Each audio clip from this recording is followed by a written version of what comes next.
I spent 10 days in complete silence, meditating for hours on end with no phone, no books, no pens, no paper, and most importantly, no speaking. And let me tell you, it was hands down the most difficult but transformative experiences of my entire life.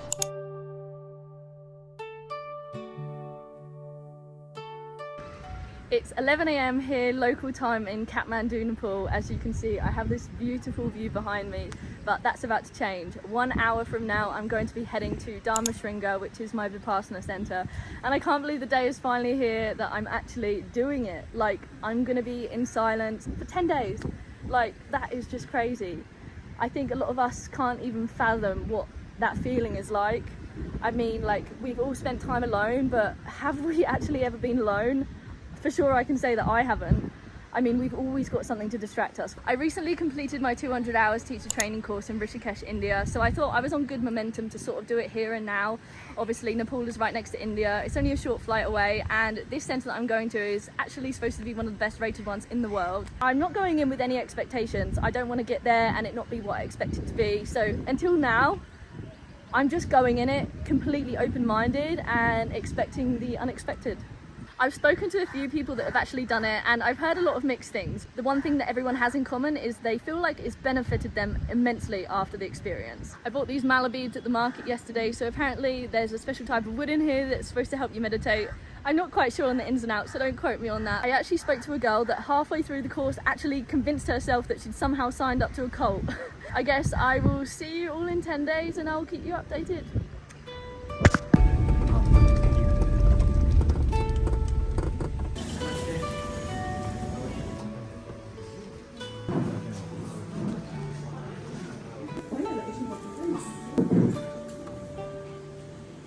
So what is Vipassana? If you aren't already familiar with it, it's an ancient meditation technique that's taught in a 10-day silent retreat. As I said, no talking, no reading, no writing, just pure meditation.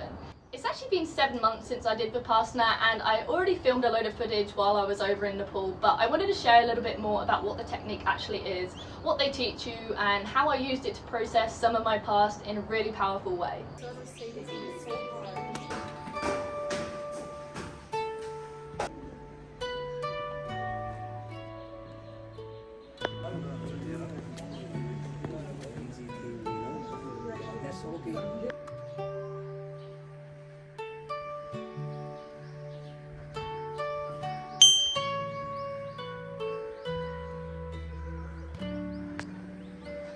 Even though Vipassana is rooted into Buddhist tradition, you don't need to be Buddhist or even religious at all, because I'm certainly not.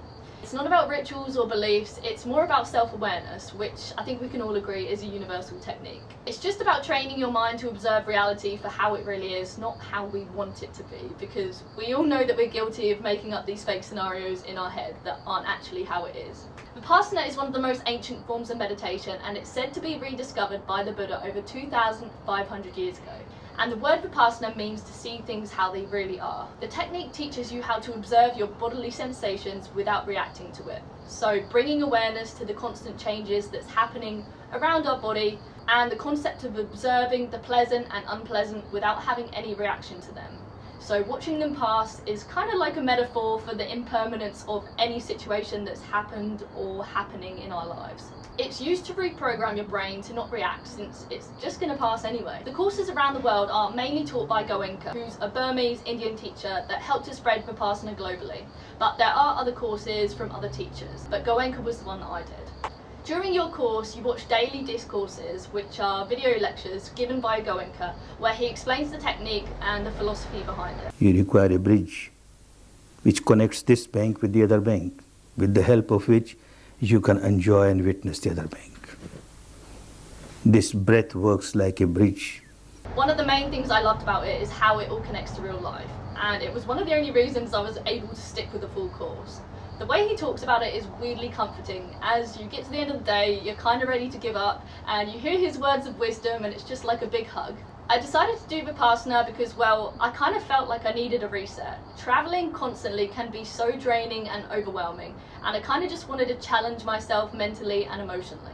Vipassana itself isn't directly mentioned in the movie Eat, Pray, Love, which is one of my favourites, but the meditation retreat that Liz visits, which is the main character, she attends this place in India and it's pretty much inspired by Vipassana. And as generic as it sounds, this is actually what made me want to do it. And then shortly after, ironically, I had a few videos that come up on my TikTok For You page, so it kind of just gave me that extra nudge to go ahead and book it. This is definitely a unique experience that I really wanted to throw myself into, and I truly think that this is one of those things that everyone should do at least once in their life. Now let me break down what a day at Vipassana actually looks like, because it was intense. So 4 AM was the normal wake up time. Yes, 4 in the morning, and then 4:30 the meditation begins. So it's basically just getting your pajamas and straight down to the meditation hall. 6:30 we had breakfast, which was the only time we could slightly look at each other when we were reaching for the food. 8 AM was more meditation, like a lot more. 11 AM we had lunch, which was the last full meal of the day actually. 1 PM we had more meditation, kind of see the theme here. Then 5 PM we had a fruit snack along with a cereal bowl, and 6 PM was the discourse. As I mentioned earlier, it's the TV that we watch for 1 hour a day. It's the only entertainment we got, which isn't really entertainment. And then it was lights out by 9 PM. So it was basically just meditate, eat, meditate, sleep, repeat. And honestly, by day 3, I was questioning every life decision I'd ever made. So we've got to talk about the pain. Sitting there for hours every day made my back and my legs scream. The mental chatter was non-stop, and my brain went through almost every awkward memory, every life regret, every euphoric moment. And by day 5, I swear I had basically an existential crisis. Actually, I forgot to mention that you can't even make eye contact with people. We're told to imagine that we're completely alone and just look down. So that includes no gestures, it's just you and your thoughts. On the last day, once the silence finally broke and we were allowed to talk, it was such a surreal experience. After spending 10 full days side by side with these people, you know, eating, meditating, walking around, we knew what they looked like, but we didn't know them. We shared so much space, yet we knew absolutely nothing about each other. So technically when you first arrive, you do get about 2 hours where you can talk. This is just a short window to check in and find your randomly assigned room and bed. So by the end of the course, when we were finally able to speak again, I decided to ask a few people some questions.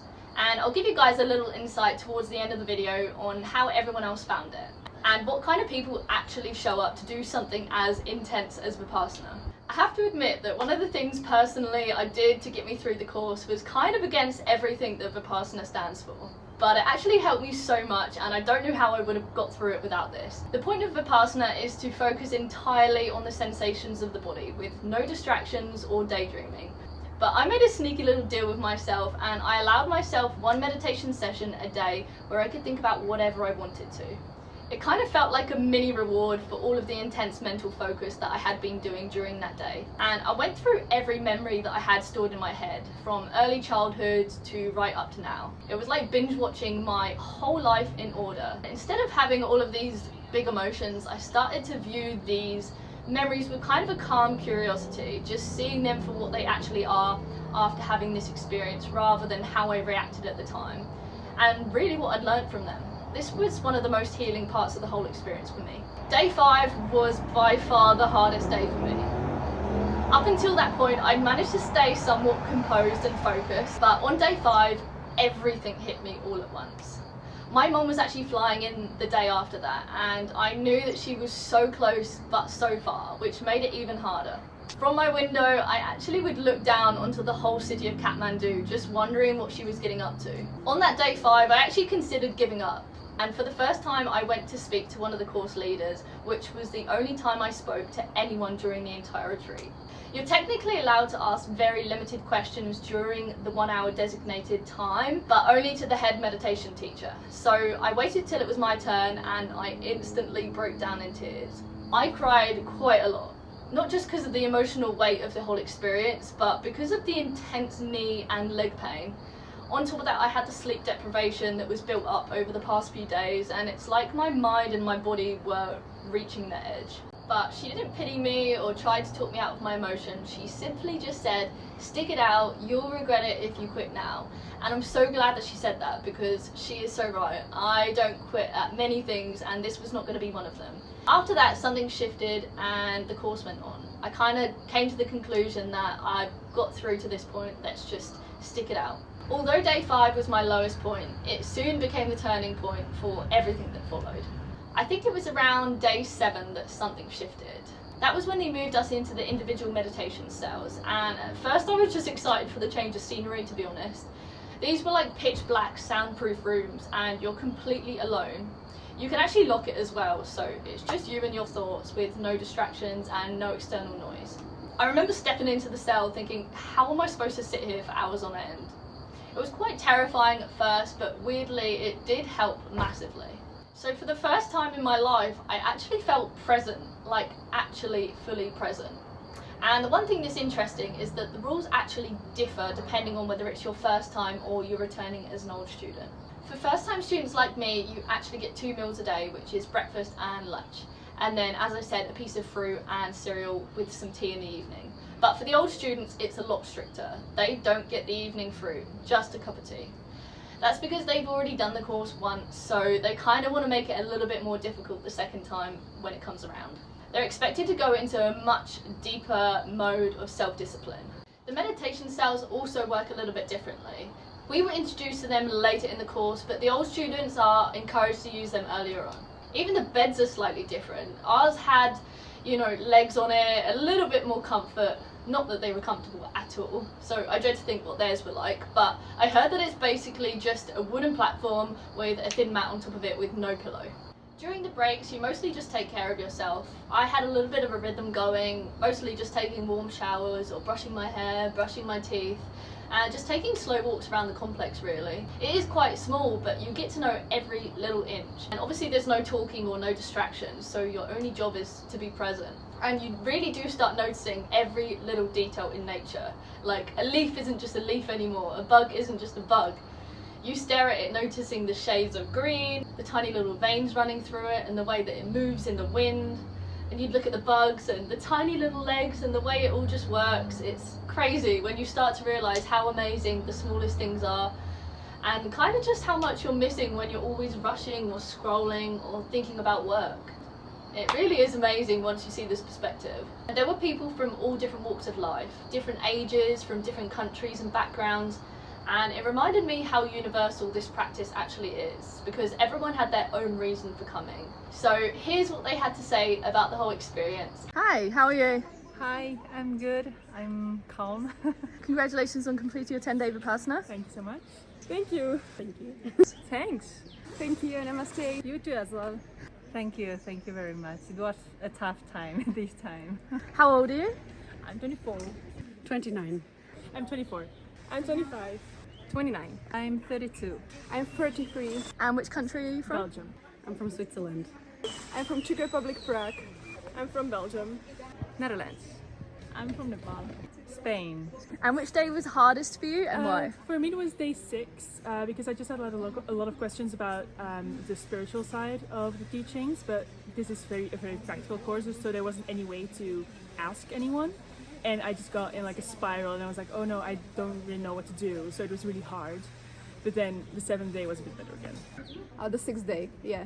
I think the 3rd one, too much noise, physical pain, but I went through it little by little. Actually, almost every, but I think the 6th day. The 6th day? The 6th day, yeah. You start to questioning the technique, be very critical, have some doubts, and yeah, lots of enemies. The 5th day was really hard for me because I just couldn't concentrate anymore because the pain was getting so bad that I felt like I was not meditating anymore, just thinking about the pain. But at the end of the day, it was always better. The 6th day. The 6th day? Yeah, very difficult. Why was that? Because I was like, I couldn't talk to anyone. Like, I was suffocating inside. So it was quite difficult. I wish I knew, because I wasn't allowed to write down anything, so I don't remember exactly which day what happened. Yeah, I don't know. It was a little bit up and down for me. I can't say there was this one particular day, but yeah, it can be that like in the morning I had a good time, and then in the afternoon it felt like I'm leaving, and then it was good again in the evenings. How did you find out about Vipassana? When I was in Kuala Lumpur, I was talking on the rooftop of a hostel with someone who just finished their 10-day course in Nepal, and he told me about it, and I was instantly very interested, looked it up, and then we booked this. To my friend. I think it's from a friend of a friend. He has been meditating for a long time, and I was curious to dig deeper into my mind. I heard from a friend back home, but then I just heard about it, and then I forgot about it again, and then I came to Nepal, and then some people told me about it, and I was like, yeah, one day maybe I'm gonna do it. And then I met this guy in another retreat, and he told me that he has done it, and it was really good, and it was, yeah, like I kept thinking about it, and now I did it. Actually from a teacher from my university 4 years back, and it just inspired me. He was such a balanced person, and I thought, let's go, I have to try. I met another traveler a few months ago in Malaysia, and she had just come from a course and she recommended it to everyone, so we thought to give it a try. Well, I saw that there is some type of meditations like this, and one of my friends, she did Vipassana last 2 months ago in Africa, and that was the moment I said, okay, I will do it. What made you decide to do it? Like, I have to make myself better, like to survive, for my own health and as well as others around me. I think because it's something that is so old, the technique is from the time of the Buddha, and it's very traditional, and that always just interests me, things that are very traditional. I think I wanted to know a little bit more about myself, and yeah, I'm discovering a bit every time.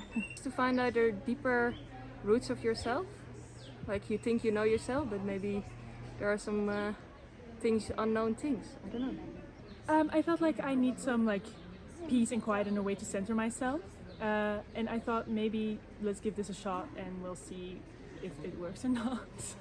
Learning more what there is, exploring this technique. I'm quite an interested person who wants to know all of the things that are inside as well. I know there is much more to explore, so I gave it a try. Would you recommend it to others?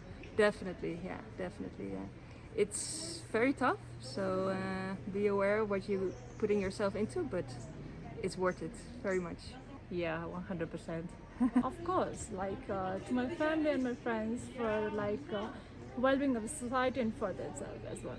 Yes, of course, definitely. Everyone should try it, not only because of the meditation, but also that you have strict rules there. You have to wake up at 4, you can't talk to anyone, you don't have phones, so it's really a good thing.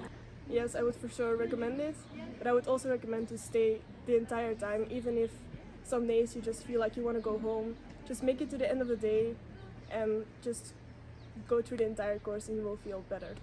Definitely. Yeah, I mean, it's 10 days, it's a long time. At the same time, it's only 10 days of your life. So if you get the chance, make yourself to have the chance, do it. I definitely will, because it's a once in a lifetime experience. You learn so much about yourself and about just pushing through very hard things. So I definitely recommend it to people. And what's the main thing that you learned coming away from this experience? I have emotions and sensations and feelings that I didn't know I had, that intense, and I have to work on them. Live in the moment, the mastery of moment, moment to moment, everything is in moment, not in the past, not in the future, everything is in the moment. That I should more appreciate the moment right now. But there is so much more to explore, we're always living outside and focusing outside, and there is so much inside that we haven't explored and that can tell us so much about ourselves. So don't take another psychology test who labels you into one category. Just do that course and learn about yourself. The only constant is change, so nothing is permanent. So if something bad happens, you just know that it will change and there will be better times. That always everything will change. Anicca, everything is impermanent. I wanted to get my thoughts out on paper straight away. So the day I left, I put this on my Instagram story. There's a very fine line between useful and unuseful social media use. And we take for granted how beautiful this planet is. Every word or action, big or small, can deeply affect someone's subconscious and possibly alter the entire trajectory of their life, because the butterfly effect is real. Humans are always craving something, and once we get it, we crave the next big thing, and the cycle never ends unless we end it. There's no such thing as an accident, only cause and reaction. It takes two people to revive a friendship, so I said to everyone, don't be surprised if you get a message from me soon. One of the main things I want to work on is that I want to work at one project at a time. I have the worst habit of starting something and not finishing it. Right person, wrong time is painfully a real thing. We can learn from the past, but living in it only keeps us stuck. The biggest lesson I learned is everything is temporary. Pain, emotions, overthinking, it all comes and goes. And realising that was incredibly freeing. So 7 months later, I'm here in Australia, and while I'm not keeping up with my meditation practice as much as I should, definitely not as often as they recommend, which is multiple times a day, but that being said, I'm still feeling the growth from my time at my Vipassana course. It's a constant journey, and even though no one's perfect, I can definitely feel the shift in how I approach life on an everyday basis. So would I do it again? Honestly, probably yes, but not anytime soon. I'm talking a long time away. It was definitely hard, but it taught me patience, self-awareness, and just how to be, because at the end of the day, that's what life's all about. Like, we're made just to eat fruit, look pretty and sit around. So have you ever done something like this? Let me know down in the comments, or would you consider doing it after watching this video? If yes, then you can head to dharma.com to book in your Vipassana. Alternatively, you can download the app and book it from there. And if you've enjoyed the video, don't forget to like, subscribe, and hit the button down below for more travel adventures like this. See you in the next one. Bye!